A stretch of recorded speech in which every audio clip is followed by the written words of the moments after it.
You are watching the Jennylyn Show, and I am your host, Jennylyn Gleave. And today, I am joined on my set by another chief of police, but this time it's Chief Tuck Younis of the Los Altos Police Department. Tuck, thank you so much for being here today. Thank you for having me, Jennylyn. I appreciate this. I'm starting a thing with the chief of police in the different cities. Well, you're getting law enforcement on your side, which is a good thing. See, I didn't think you were going to catch on, but you obviously have. So today I have a lot of questions for you. Great. And I wanted to start off with how long you've been in law enforcement and where did you begin? Well, I've been in law enforcement a little over 33 years, and I started with the San Jose Police Department in 1978. I served with San Jose for 28 years, and I left as the assistant chief in San Jose to become the chief in Los Altos. And I've been the chief in Los Altos for a little over 4 years. Okay. And as the chief of Los Altos, do you ever wake up and give thanks because you're not the police chief of some of the cities that are plagued by crime as reported on the news every day? I do wake up every morning, feel that I am absolutely blessed. And just the comparison with my prior agency, most of the time as the assistant chief, I was the operations commander. Okay. So I would get woke up 2 or 3 times a week, sometimes 2 or 3 times a night. Really upset my wife that we were disrupted that way. But coming to Los Altos, it is a wonderful community, very safe community. We're not free of crime, but is overall a very, very safe community. So yes, I do feel truly blessed to be in Los Altos for a whole variety of reasons. Yeah, as I was preparing for this interview, I'm like, I wonder what my questions would have been like if I was talking to the chief of police from one of the cities that are being constantly reporting a lot of criminal activity. So it's good to know that. And why do you think it's different? I think, well, there's a whole variety of reasons. There's socioeconomic reasons. There's the housing that is in our city, the family support, the community support that we have in Los Altos. And not to say that those other cities don't have that. Right. It's just I think that we are very small, very cooperative town. Right. The families are very supportive of their children. They're very supportive of the community. We have a lot of volunteers. And at the end of the day, our community is very involved in all aspects of our community. And maybe in other parts of other cities, they don't have that. Wow. Well, I guess there is a lot of truth to be said for, all the involvement of everybody involved in these communities. What is the most dangerous situation you've ever encountered while you've been in law enforcement? Well, unfortunately, we had a situation several years ago when I was with the San Jose Police Department where 2 of our officers were killed in the line of duty, and I happened to be in the immediate area when that happened, and I had the responsibility of searching an area and finding one of the officers who had been shot. There was gunfire going on. I was not involved in the actual shooting. I was on the perimeter, but finding one of the officers who had been shot and killed. Officer was shot in the head, and we found him. Jeez, what was that like for you? It's a very terrible tragedy, and throughout my career in San Jose, there were a few incidences where officers were killed in the line of duty. And it not only affects the immediate family, but the whole department is rocked by that because we are a family, and really all of the profession. We've had recent in-line of duty deaths across the Bay Area, and it doesn't only touch the one department; it touches every man and woman who wears a uniform, and everyone in the profession. So it's very difficult. We're seeing an increase in officer deaths in the country. It's very violent for, going back to what you said about some of the communities and the violence that's involved in some of those communities. It's also difficult for us in the profession as well. Oh, that was going to be my next question. I don't think people really understand what being a cop is all about. Do you agree with me? And if you do, why? Well, I think people's impression often is driven by what they see on TV. And quite frankly, there's some great TV shows, and it's very entertaining, but it's not necessarily reality. Right. And that, I think, leads to maybe a misnomer of people of what the profession really truly is. What we encourage people to do is go on ride-alongs. In our community, if you're a Los Altos resident, I know Mountain View has it. Most police departments have a ride-along program, and I would encourage you to come along with that too. I want to do it. And that way you get a real first-hand feel of what the men and women who are wearing the uniform, driving around the patrol car, yes, and what they see, what they feel when they make a car stop, when they go to a domestic dispute, when they interact at a disturbance or a traffic accident. And we feel that is the best education tool for the community. And then they are a real advocate for our profession when they go out and talk to the rest of the community. So I'll hook you up if you want to. Yes, do I that. really want to. I didn't know that that's something that people can do. So any random person can just walk in there and say, I want to do a ride along? If you're a resident of Los Altos, you can ride along with the Los Altos Police Department. You have to fill out some questions and sign some paperwork for hold harmless, and you have to be of age legal age to sign that document and to ride. But yes, pretty much. And then we found it very valuable because then they're usually an advocate of ours when they go out to the community. Because you guys do need advocates. Yes. And as we go along with this interview, we're going to touch on some of the areas why I feel that is true. What is the worst crime that's ever been committed in Los Altos? Well, we did have a murder back in, I believe it was in the early 90s. And we actually just had a case where we had a suspect. It was a cold case, a missing woman on a hotel along the El Camino. The hotel's no longer there, and this was back in the 90s. They never did find her body, but we made an arrest, and our detectives did a fantastic job of investigating the crime, and we ultimately had the suspect confess to manslaughter, even without the body. So some really great police work. Most recently, we did have an attempted murder where a family member tried to set a house on fire to kill the occupants inside, and our officers made an arrest on that case as well. That's in Los Altos? That was in Los Altos, right. Like Wow. I mentioned, we are a very safe community, but we're not free of crime. Mm-hmm. I guess wherever there are people, Right, there's crime. right. While domestic abuse continues to be a problem in the world, how do you feel about this, and especially what's happening now with the Sheriff Ross Markarimi? What's your view on that? Well, I won't comment on Sheriff Mercarini's case because I don't have the details Right. on that. Okay, I but respect I that. absolutely will talk about domestic violence, and we are blessed in this county, in Santa Clara County. We have a DA who aggressively goes after domestic violence crimes. They have a full support network with a lot of community-based organizations within our county for support for the victims. I feel the tragedy is the unreported victims that are out there, the victims that are in fear of reporting or maybe retaliation of the offender.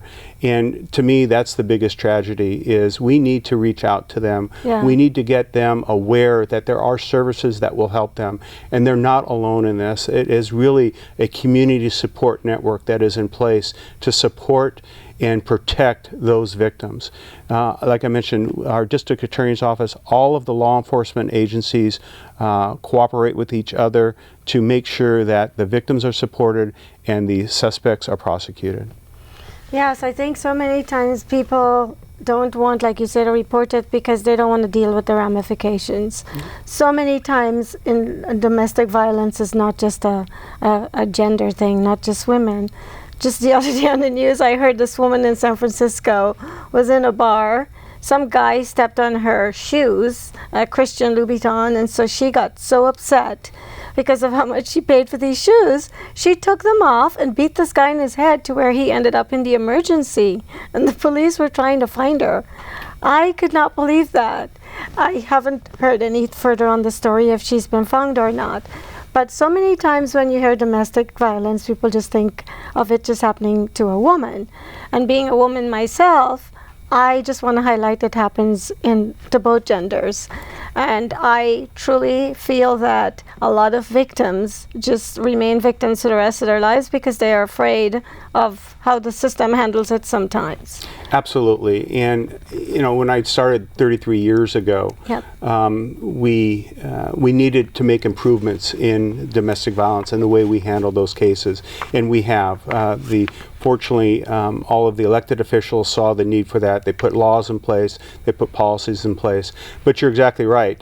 Anyone can be a victim of domestic violence. Statistically, it's primarily women, but anyone can be a victim of domestic violence. And really, and I appreciate you getting this message out, because they're not alone. There is support, and they really need to get us involved, and we'll get the appropriate services involved to support them and help them. Thank you for that. Sure.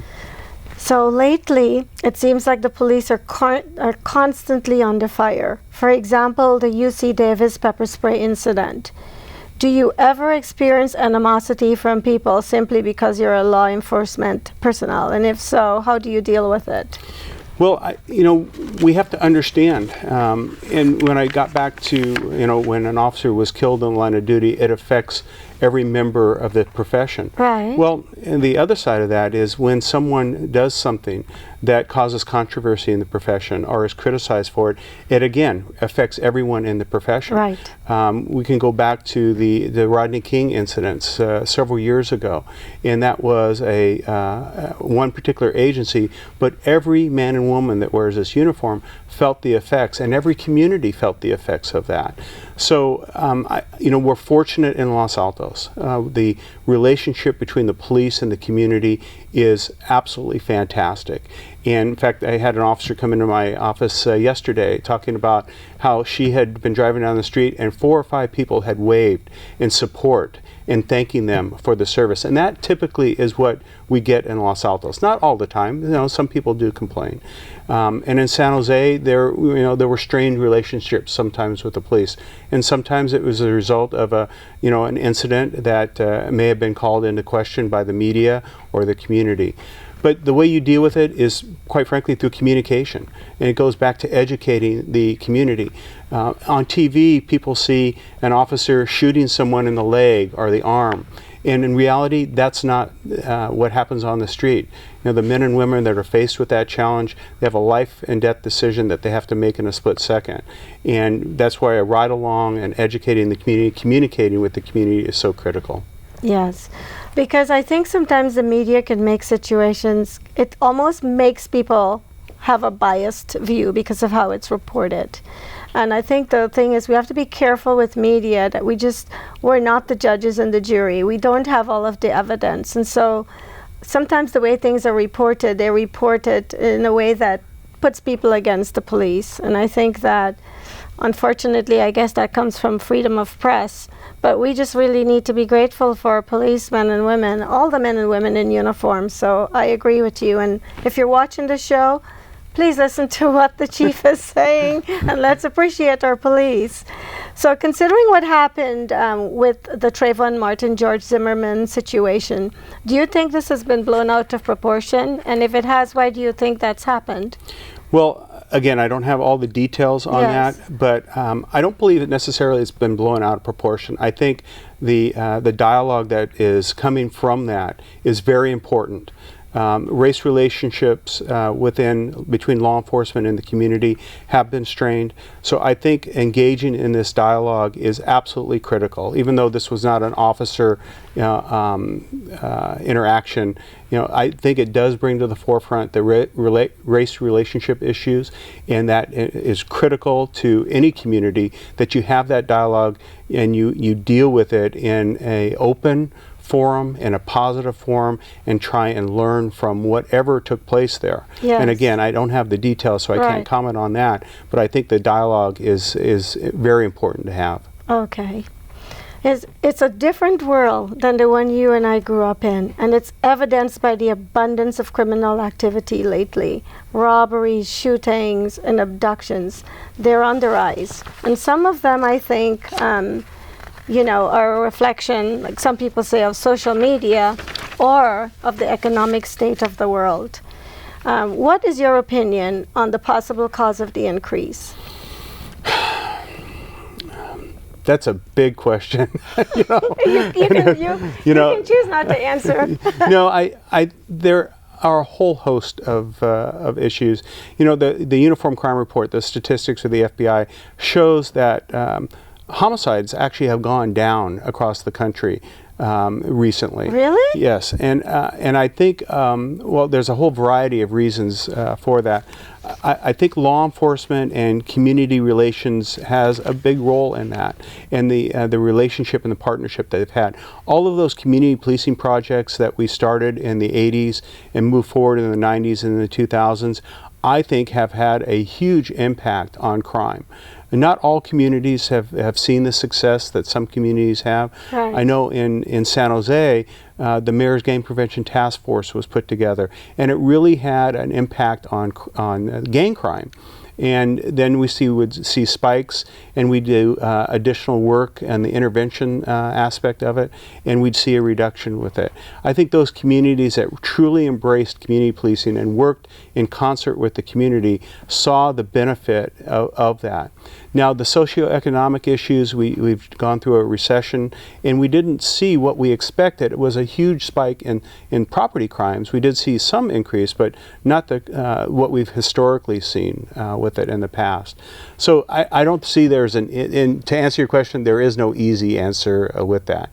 You know, you could look at the medical community on saving lives, where past maybe homicides occurred because the medical community was not as advanced as they are today, and they're saving lives with it. The advanced life support that our fire and paramedics have on their rigs to save people's lives, and you know, just the relationship with the community. And I think to some extent social media is playing a part, because there's Twitter, there's text messaging. People have direct contact to the media now. So if something happens in Timbuktu, someone just has to text it somewhere, next thing you know, it's all over the news. So maybe that's one of the reasons why we're hearing more of that, because more of it is being reported. I absolutely agree with you. And video, everyone has a video.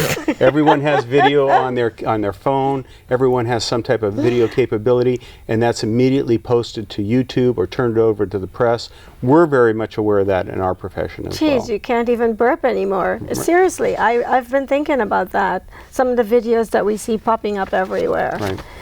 Well, do you feel that one of the reasons that Los Altos, in comparison to other cities, has a low crime rate because of your budget, the police budget, compared to other cities? Because I don't know what it is, right, but because it's a more affluent society, I would imagine there's more money there. Well, for policing. We're pretty much consistent with what cities spend on public safety across the board. We're approximately 50% of the operating budget for the city of Los Altos. That's combined police and fire. It's about $14 million. The police department is about 8.5, and the fire is about $5.5 million for public safety. So that's consistent. I think the reason for the success in Los Altos, to be quite candid with you, is the support that we have from our community. Okay. Our community is involved, they're engaged, they call when they see suspicious activity, and we follow up on those calls. Great. All the other cities should take example from this, right? Because we all want to live in a safe environment and safe neighborhoods. Okay, law enforcement men and women are humans. Have you ever been faced with a situation where you were pushed to the place where you almost lost it, or did? And if you did, how did you handle it? If you lost it, how did you handle it? We are human beings, and we have the same emotions, the same reactions. However, our training, our discipline has to kick in, and we have to not react and respond to someone's aggression behavior other than what is allowed by the law. I've been absolutely, my buttons have been pushed, and but I know the law, and I know that I can only do certain things under the law to protect myself, maybe to effect an arrest. So I think the majority, the overwhelming majority of men and women who are in law enforcement understand that, understand their role, and it's critical that they react and respond appropriately. Yeah. That's why I'm not a police officer. It's funny, that's what my wife said too. That the same thing. Being able to hold your temper, hold your anger, and not be offended by what people say about you. Mm-hmm. I don't know, but I would not be able. Some of the things that you guys have to deal with. It comes with the job, you know. it really does, and the training kicks in, and it just comes with the job, and you have to be able to let it roll off your back. That's something I guess I still need to learn. So if you were at the place where you could start your career or your vocation over again, would you choose to work in law enforcement? Absolutely. I can honestly say this. There is nothing I would do to change what I've done in my profession, in my career. I have absolutely no regrets. I loved my time with the San Jose Police Department. The great men and women in that organization. We grew. We became one of the top law enforcement agencies in the world. That prepared me to take on the job here in Los Altos. Being able to come to Los Altos in a smaller community, smaller department, allowed me to get back into why I got into this profession in the first place, which is to be able to come on shows like this, interact with the community, interact with the officers. That's why I got in this position and quite frankly in this profession as well. Great. So I wouldn't change anything. Great. So you told me that you got started in San Jose. Right. What is it like to be, well, it's a different world. Bearing that in mind, what was it like to be a policeman in San Jose compared to being a policeman or working in Los Altos? Well, regardless of where you're at in the profession, you're all going to we all face the same types of things. Whether it's a domestic violence call or it's a car stop on someone that you don't know if they just robbed a bank or they just ran the stoplight. It doesn't matter. The volume of calls with some cities, you mentioned some cities like San Jose, may be greater, but the risks, the calls that our men and women in Los Altos face are the same type of calls. They may not just be on the same frequency. Yeah. So it really, the profession is the same regardless of where you're at in the community. Now, community expectations are a little different. Because we are a full-service police department and we have the time, we're able to respond to certain calls that maybe other jurisdictions are not able to respond to. Okay. And do you think that it's easier now for people to get guns than it was in the past? Because it just seems like every day somebody's shooting somebody. Guns are like toothbrushes now with people. I don't get it. The amount of weapons that are on the street is significant, and it is a concern. My concern for our community, but also for the men and women in law enforcement.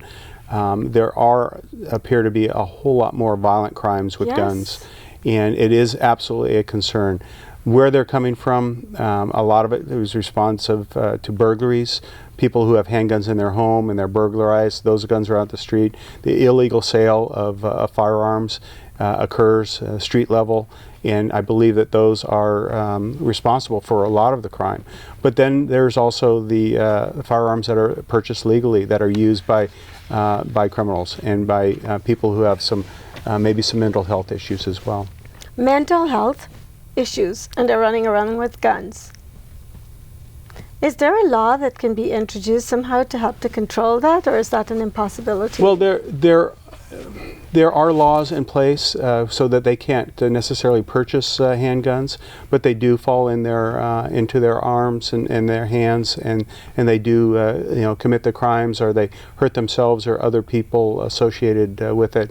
We especially in Santa Clara County in our department have a very strong education process on dealing with people with mental health issues, and we try and resolve those issues even if someone's armed in a way of relating to the people and being educated about what their needs are, and trying to diffuse the situation short of deadly force, short of some other type of force.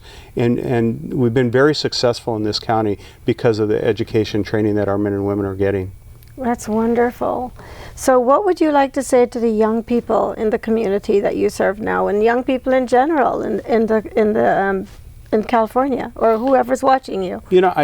I think stay in school, stay off of drugs, listen to your parents, and do the right thing for the right reasons. Stand up for people who can't stand up for themselves. Be responsible. Be a responsible citizen. Have respect for other people in the community. I think if we would pay a little bit more attention to that, I think we'd all be a lot better off. It's true. And slow down, and don't text, and don't use your cell phone when you're driving. This is National Distracted Driver Month in California, And we're actively enforcing people who are texting and using their cell phone while they're driving. I heard that a law is going to be introduced that will prohibit that. Well, there's already a law in place, but they're talking about expanding that law. I think expanding the fine for it is what they're talking about. Oh, so is it illegal now to use your cell phone in the car? Because I heard that it's going to be outlawed to use a cell phone in your car, period. You won't be able to speak or text. Is that true? It is illegal right now to drive your vehicle and use your cell phone and use, unless you're on a hands-free device, you can use it on a hands-free device, and it is absolutely illegal to text. Okay, and I agree we need that law. I've passed some accidents and it was so obvious that the person involved in that particular accident was texting or because of where the car ended up. Right. So I agree. It's I mean, what have we come to know that we can't go 2 minutes without being on a phone? I agree. The phone call can wait. The text absolutely can wait. If you have a hands-free device, it does allow a little bit more safety, but it still does distract you as you're talking. So there's still concerns with that. Okay. So we're at the end of our interview. Right. Isn't it funny how quickly this went by very quickly. You have some really good questions too, by the way. Thank you. Absolutely. Thank you. So before we wrap up, what would you like to say to the residents of Los Altos, Monteview, the communities that are close to you, that you work in? Especially to the residents of Los Altos, thank you for the support that they've given to the police department, they've given to the city. Thank you for being actively involved in the community, and slow down. Slow down. Slow down, yes. Everybody's going too fast, yes, right? Everyone's going too fast. Yeah. Just take the time to slow down. Yeah, everyone's in a hurry. But we live in an area where it's a high-pressure place, so everybody's always on a tight schedule. So anyway, once again, I've really enjoyed my guest. You've been great, very informative. And I thank you all for watching the Jennylyn Show. Thank you to my crew. Without them, I can never do this show. And thank you for watching us. And my hope is that each time you spend a moment to watch the shows that I produce, that you learn something from it that will help to make you a better person, and to thank our law enforcement, especially the chief that's sitting here with me today, and take heed all that he's encouraging us to do to make our world safer and better. Thank you very much. Thank you.